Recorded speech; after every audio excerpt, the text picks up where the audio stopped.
మధ్యలోకి మన ప్రతిపక్ష నాయకులు గౌరవనీయులు శ్రీ బొత్స గారు వచ్చారు, ఎమ్మెల్సీలు వచ్చారు, పెద్దలు వచ్చారు. ఇప్పుడు వారిని గౌరవనీయులు పూజ్యులు మహాత్మా గాంధీ గారికి, అంబేద్కర్ గారికి, సుభాష్ చంద్రబోస్ గారికి, డాక్టర్ వైఎస్ రాజశేఖర రెడ్డి గారికి పూలమాలలు వేసి నివాళులర్పించిన తదుపరి కార్యక్రమానికి కలెక్ట్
ఒకసారి అటువైపు వెళ్తాం. ఒక నిమిషం ఇప్పుడు అందరూ కూడా గ్రూప్ ఫోటో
మీరు డౌన్ అయిపోయిందండి.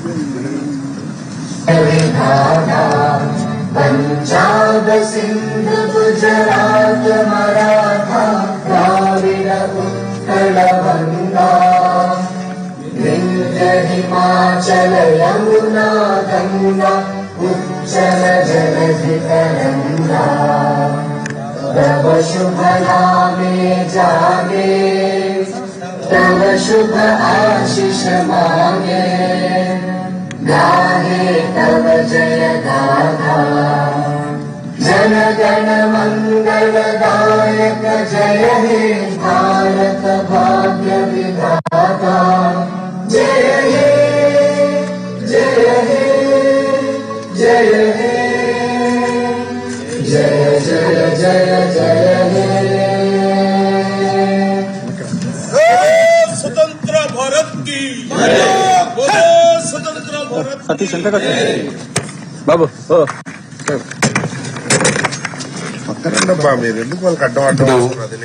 గౌరవనీయులు ప్రతిపక్ష నాయకులు శ్రీ బొత్స గారి యొక్క సందేశం.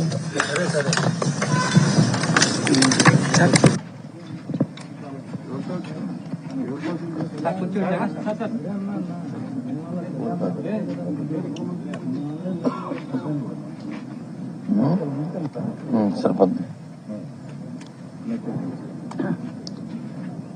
అందరికీ నమస్కారం.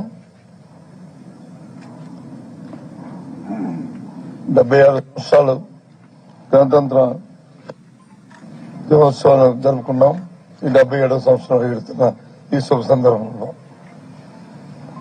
ఇక్కడ విచ్చేసిన మీ అందరికీ, మీ అందరితో పాటు రాష్ట్ర ప్రజలు, దేశ ప్రజలందరికీ కూడా గణతంత్ర దినోత్సవ శుభాకాంక్షల్ని మా పార్టీ తరఫున, మా తరఫున, మా నాయకుడి తరఫున అందరికీ కూడా మనస్ఫూర్తిగా శుభాకాంక్షలు తెలియజేసుకుంటూ, దేశానికి స్వాతంత్రం తెచ్చిన మహానుభావుల్ని ఇప్పుడే మనం స్మరించుకున్నాం. వారి స్ఫూర్తితో, వారు ఏ ఉద్దేశంతోనైతే ఈ దేశానికి స్వాతంత్రం తీసుకొచ్చి మన స్వేచ్ఛ వాయువుని పీల్చుకునేటట్లు ప్రతి ఒక్కరికి సమాన హక్కులు కల్పించే ఒక రాజ్యాంగాన్ని బాబాసాహెబ్ అంబేద్కర్ గారి తాలూకు అధ్యక్షతన రూపొందించుకొని ఈ రోజు వచ్చి అందరం కూడా ఈ ప్రపంచంలోనే ఒక పెద్ద ప్రజాస్వామ్య దేశంగా వెలుగొడుతున్న ఈ నేపథ్యంలో ఎంతో ఈ శుభతరుణంలో మరొకసారి మీ అందరికీ కూడా నా శుభాకాంక్షలు తెలియజేసుకుంటున్నాను. ఇక్కడున్న ప్రతి ఒక్కరం కూడా ఒక ప్రతిమ పొందాలి, మనందరం ఒక ఆలోచన చేసుకోవాలి. ఏదైతే మహానుభావులు మనకి తెచ్చిన ఈ స్వాతంత్రాన్ని ఇది నిలబెట్టుకోవడానికి భారత రాజ్యాంగంలో బాబాసాహెబ్ అంబేద్కర్ గారు ఏదైతే తలపెట్టారో సమానత్వం, సమన్యాయం, అందరికీ రాష్ట్రం తాలూకా అందరికీ దేశంలో ప్రతి ఒక్కరికి కూడా ఫలాలు అందాలని ఆయన ఆలోచన ఏదైతుందో ఆ ఆలోచన కొనసాగడానికి మనం కృతజ్ఞతతో ఉండాలి. దురదృష్టవశాత్తు ఇవాళ వస్తున్న మరి ప్రభుత్వాలు ఆ స్ఫూర్తిని వారు విడనాడి వ్యక్తిగత మరి కాంక్షతో, వ్యక్తిగతమైన ఆలోచనతో, స్వార్థంతో, అవినీతితో ఇవాళ పరిపాలన చేస్తున్న ఈ నేపథ్యంలో దురదృష్టవశాత్తు మన రాష్ట్రంలో అయితే ఇంకా మితిమీరుతున్న ఈ కార్యక్రమాల్ని మరి ఎండగట్టి వాటిని కాకుండా మా ఉద్యమ స్ఫూర్తితో పెద్దల తాలూకా ఏదైతే ఆలోచన ఉందో ఈ స్వాతంత్ర ఫలాల్ని మరి అందరికీ సమానంగా అందాలని నిశ్చయం ఏదవుతుందో దానికి ప్రతి ఒక్క మరి వైఎస్ఆర్సీపీ కార్యకర్త నవం కట్టాలని మరి మీ అందరికీ కూడా పిలిపిస్తూ ఇప్పుడే మనం స్మరించుకున్న పెద్దలతో పాటు మన స్వర్గీయ రాజశేఖర రెడ్డి గారిని ఇప్పుడే మనం స్మరించుకున్నాం. ఆయన స్ఫూర్తితో, ఆయన తాలూకా ఆలోచనతో పుట్టిన ఈ పార్టీ ఏదైతే పేద ప్రజల తాలూకా శ్రేయస్సు ఉందో, వారి తాలూకా ఆలోచన ఏదైతుందో, వారికి ఫలాలు రాష్ట్రంలో ఫలాలు అందాలని ఆయన కోరిక ఏదైతుందో ఆ కోరికల్ని తీర్చడానికి కొంత నిశ్చయంతో మన నాయకుడు కృషి చేస్తున్నారు. ఆ కృషిలో మనందరం భాగస్వాములు కావాలి.